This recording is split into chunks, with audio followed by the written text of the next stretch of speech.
Bienvenidas y bienvenidos a Pensar Creer. Hoy exploraremos con calma 10 enseñanzas atribuidas a Jesús que, tomadas literalmente, parecen chocar con la lógica cotidiana, con lo que sabemos de psicología del bienestar y con lo que necesita una sociedad justa para funcionar. No busco ridiculizar a nadie. Las personas merecen respeto. Mi intención es examinar ideas que han guiado a millones durante siglos y preguntarnos, con humildad, ¿qué ocurre cuando dejamos por un momento la fe a un lado y miramos estas frases con las lentes de la razón, de la evidencia y de la experiencia humana?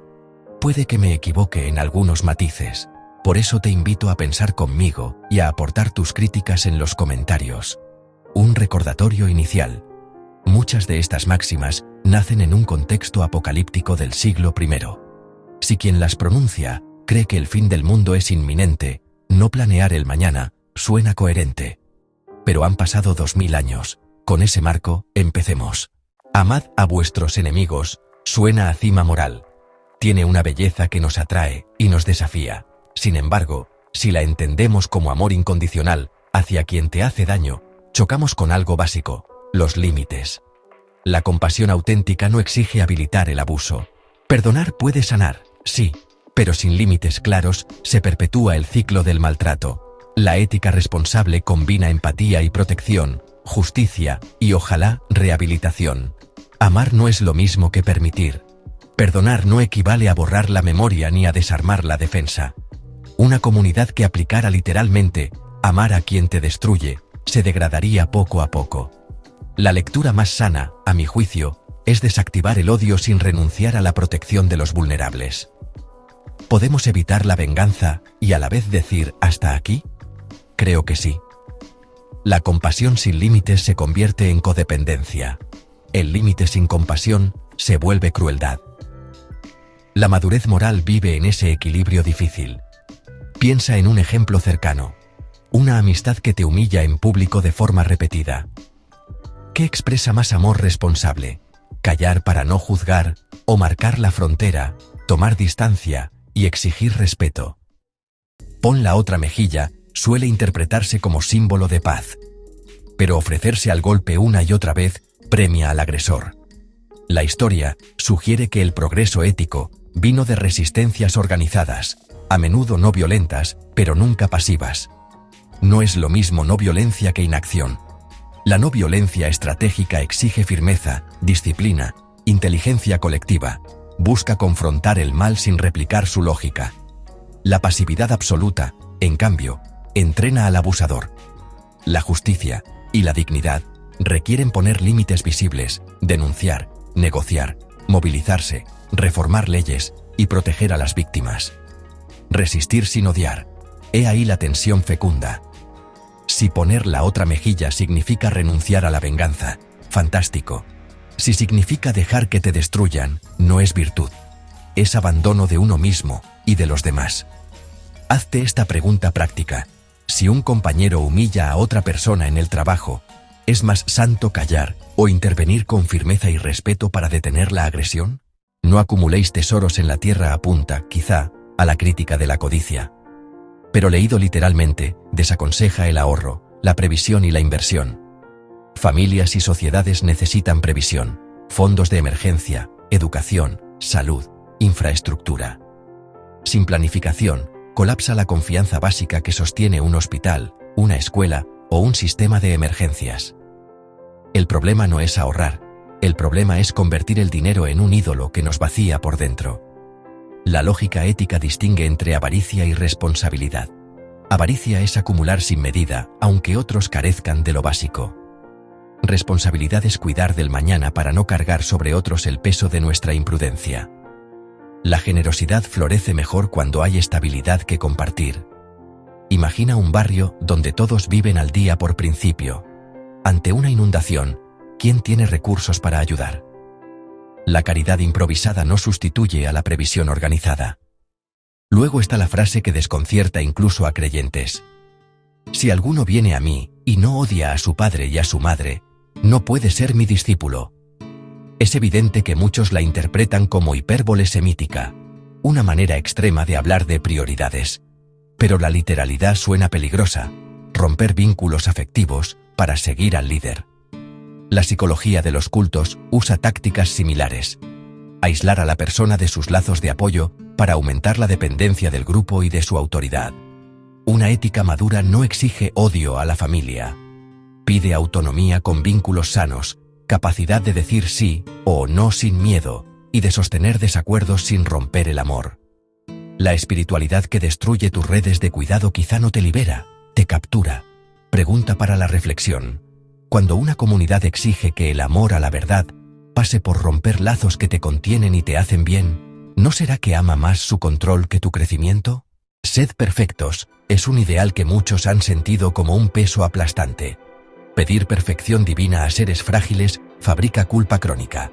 Las personas cambiamos mejor con metas realistas, con autocrítica amable, con responsabilidad progresiva. La perfección inalcanzable se vuelve una trampa psicológica.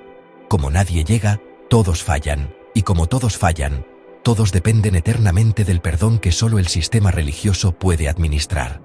Una ética de mejora continua suena menos deslumbrante que la perfección, pero es más humana y más eficaz. Pide honestidad, no impecabilidad. Pide reparación cuando te equivocas, no autoodio. Si alguna vez sentiste que nada es suficiente, recuerda esto: la virtud no es un examen que apruebas con 10, sino una práctica que cultivas a diario, con recaídas, aprendizajes y reencuentros. No os preocupéis por la vida, qué comeréis o con qué os vestiréis, puede aliviar la ansiedad, y eso es valioso. Pero si se entiende como licencia para descuidar la previsión, contradice la prudencia que sostiene hogares y comunidades. Confiar no es desentenderse. Podemos cultivar serenidad frente a lo que no controlamos y a la vez planificar lo que sí. La confianza combate la angustia paralizante. La prudencia evita daños evitables. No son enemigas, se necesitan. Una madre o un padre que no se preocupa por el desayuno de mañana en nombre de la fe, no libera el corazón, compromete el bienestar de sus hijos. La serenidad auténtica no niega la responsabilidad, la orienta. Hago una pausa breve. Si valoras este enfoque respetuoso, crítico, sí, pero sin caricaturas, suscríbete y deja tu comentario. ¿Qué enseñanza te genera más tensión entre ideal y realidad? ¿Qué lectura alternativa propondrías? Ese gesto sostiene este proyecto y ayuda a que más personas que quieren pensar sin fanatismos encuentren este contenido. Gracias por estar ahí. Seguimos. Vende todo y dalo a los pobres expresa un impulso admirable. Poner a los últimos en el centro. Sin embargo, si todos liquidaran sus medios de vida, se secaría la fuente de recursos que sostiene la ayuda y la inversión en oportunidades. La compasión necesita estructura. Creación de riqueza con justicia, redistribución inteligente, emprendimientos que generen empleo digno, sistemas fiscales progresivos, redes de seguridad para quien cae. Entre el egoísmo y el sacrificio que destruye la propia capacidad de ayudar, hay un camino responsable, generosidad sostenida por prudencia y por instituciones que funcionen. Pensemos en una experiencia concreta. Donar todo hoy puede aliviar una urgencia, pero construir una beca anual que se renueva cada año puede transformar generaciones. La ética no solo pregunta ¿cuánto das?, sino ¿cómo lo sostienes y qué efectos produce? No resistáis al mal, presenta otra tensión. Una ética que prohíbe resistir permite que el abuso prospere. La historia de los derechos se escribe con resistencias morales, leyes, tribunales, periodismo, educación, protesta pacífica, protección mutua. Ignorar el mal no lo extingue, lo alimenta. Resistir no es odiar, ni humillar, ni deshumanizar. Resistir es defender a las personas, reparar a las víctimas, reinsertar a quien pueda cambiar y aislar, legal y socialmente, a quienes insisten en dañar. La no violencia bien entendida es resistencia, no pasividad. Te propongo un pequeño experimento mental. ¿Qué ocurriría si en tu ciudad todos decidieran no resistir a los sobornos, a la violencia doméstica o al acoso escolar? El resultado no sería paz, sería impunidad. Bienaventurados los mansos, los que lloran, los pobres de espíritu. Estas frases consuelan, ponen un bálsamo donde duele, pero como programa social pueden romantizar la resignación. A los poderosos les conviene que la población sea dócil y tolere lo intolerable. Prefiero leerlas así. La dignidad de quien sufre es incalculable y merece protección hoy. Y nuestra responsabilidad colectiva es transformar las condiciones que producen ese sufrimiento. El dolor no es sagrado por sí mismo. Sagrado, si queremos usar esa palabra, es aliviarlo. Y aliviar no significa solo dar un abrazo, que también, sino cambiar normas, prácticas y presupuestos para que el dolor no se reproduzca una y otra vez. Si tu mano te hace caer, córtatela. Tomado literalmente, nos lleva a la autolesión, y la autolesión no purifica. Cambiamos de verdad cuando entendemos cómo funcionamos, cuando identificamos disparadores, cuando construimos hábitos, cuando pedimos ayuda, cuando alteramos el contexto, cuando una comunidad nos acompaña. Como metáfora, corta de raíz lo que te daña, puede ser útil. Como literalidad, solo produce trauma. Durante siglos, culpar al cuerpo ha generado vergüenza y represión. Necesitamos invertir esa lógica. El cuerpo no es el enemigo, es el lugar donde vivimos. Si un hábito digital te roba tiempo y energía, no te cortes la mano. Desinstala la aplicación, establece horarios, busca apoyo y llena tu día de alternativas valiosas. Hasta aquí, 10 núcleos que generan fricciones entre ideal y realidad. Pero hay más tensiones frecuentes que merece la pena mencionar brevemente para completar el cuadro. Los últimos serán primeros. Como consuelo, inspira. Como criterio de justicia, resulta confuso. La equidad moderna pide mérito, oportunidades reales y reparación de desventajas estructurales, no invertir el orden de forma arbitraria. Nuestra tarea es que nadie quede último por falta de oportunidades y que quien llegue primero no lo haga pisando a los demás. Pregúntate, ¿qué políticas convierten ese deseo de justicia en algo verificable? Becas, tutorías, impuestos progresivos, acceso abierto al conocimiento. No juréis en absoluto.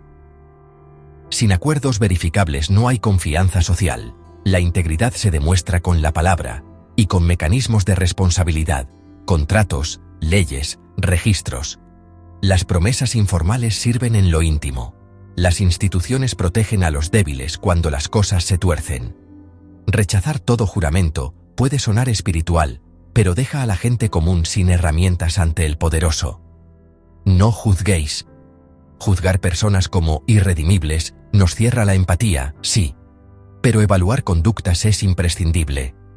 Toda ética requiere discernimiento basado en evidencias, distinguir entre daño y cuidado, entre honestidad y engaño. La clave está en juzgar hechos y decisiones con criterios claros, no condenar identidades. No juzgar no puede convertirse en no pensar. La fe mueve montañas. La fe interior puede darte foco, coraje, disciplina. Eso ya es mucho. Pero la realidad física responde a causas, conocimiento, cooperación, tecnología, trabajo sostenido. Culpar al que no creyó bastante cuando las cosas no salen es una trampa psicológica que desplaza la conversación de lo que podemos hacer en común. Si queremos mover montañas reales, pobreza, enfermedad, ignorancia, necesitamos ciencia, instituciones y manos que se pongan a trabajar, además de esperanza. Mirar con deseo equivale a adulterio. Los pensamientos automáticos no son lo mismo que las acciones. Criminalizar la biología genera culpa estéril sin mejorar la conducta. La madurez consiste en reconocer el impulso, entenderlo y decidir cómo actuar de modo que no dañemos a nadie. La ética pública no entra a patrullar pensamientos, regula actos que afectan derechos. La parábola de los talentos termina con una frase inquietante: al que tiene, se le dará. Leída sin metáfora, parece legitimar desigualdades crecientes. Una lectura responsable invitaría a multiplicar el bien recibido en beneficio común y a crear suelos de oportunidad para quien menos tiene. La ética pública no naturaliza la brecha, la corrige. El castigo eterno por faltas finitas choca con la proporcionalidad, columna de cualquier justicia sensata. Ninguna acción finita merece una pena infinita. No es extraño que muchas tradiciones contemporáneas revisen la noción de infierno o la lean como metáfora. La justicia, para ser justa, debe reparar, Y cuando se pueda, reinsertar. El castigo sin fin solo alimenta el miedo. No os preocupéis por el mañana, aparece varias veces. Vale repetirlo. Confiar sí, planificar también. La serenidad frente a la contingencia no sustituye la diligencia que sostiene la vida común. Hacerse como niños. Ojalá conservemos la curiosidad, la capacidad de asombro, la alegría de aprender. Pero la obediencia ciega no. El progreso nace del escepticismo bien informado, gente que pregunta, que contrasta, que somete las ideas, propias y ajenas, a prueba. A esta altura, conviene volver al contexto. Muchas de estas tensiones se comprenden mejor si asumimos que quien predicaba esperaba un fin inminente del orden del mundo. Si ese fin no llegó, toca releer éticamente. Preguntarnos no cómo salvar cada palabra a toda costa, sino qué promueve hoy el florecimiento humano individual y colectivo. A mí me ayudan 3 brújulas: razón con empatía, justicia con evidencia y amor con límites saludables. Si algo de lo sagrado sobrevive a ese examen, bienvenido sea; si no, tengamos el coraje de revisarlo. Quisiera reconocer también las contradicciones internas que muchos señalan. Se pide perdonar 70 veces 7 y se maldice una higuera fuera de temporada. Se predica la paz y se dice: no vine a traer paz, sino espada. Se pide amar a los enemigos y se promete destrucción a ciudades que no escuchan. ¿Son contradicciones reales, hipérboles, recursos retóricos? Puede que algunas lecturas simbólicas armonicen partes.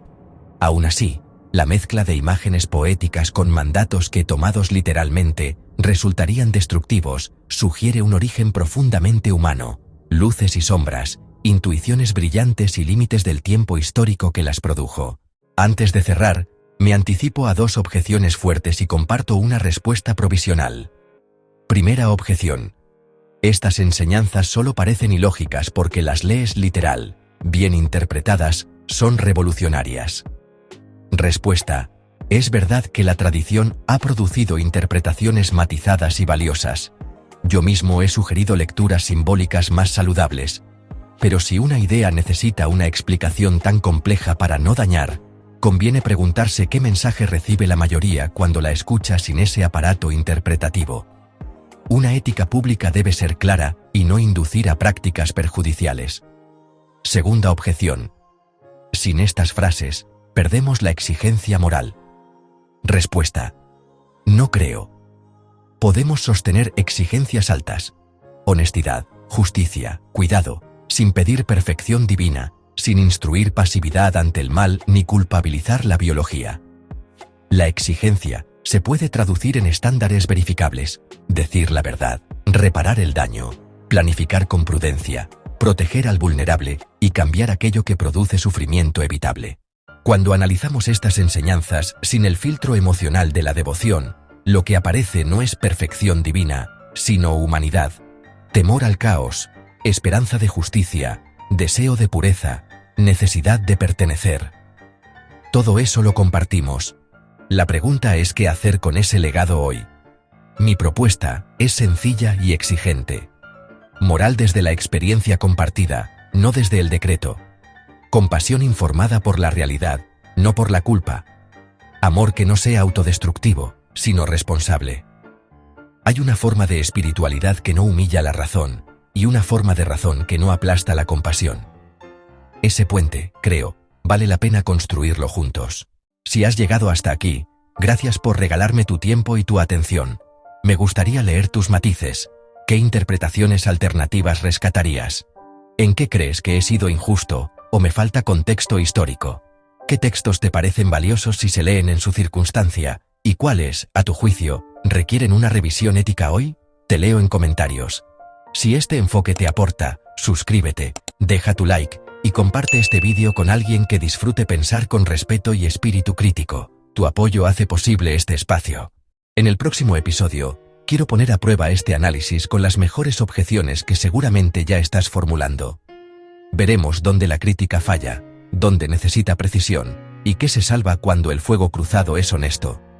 Sigamos pensando y creyendo en el poder de la razón con empatía, de la justicia con evidencia, y de un amor que, lejos de exigir perfección, se compromete con el cuidado real de las personas. Y recuerda, aquí no hay burla, hay reflexión.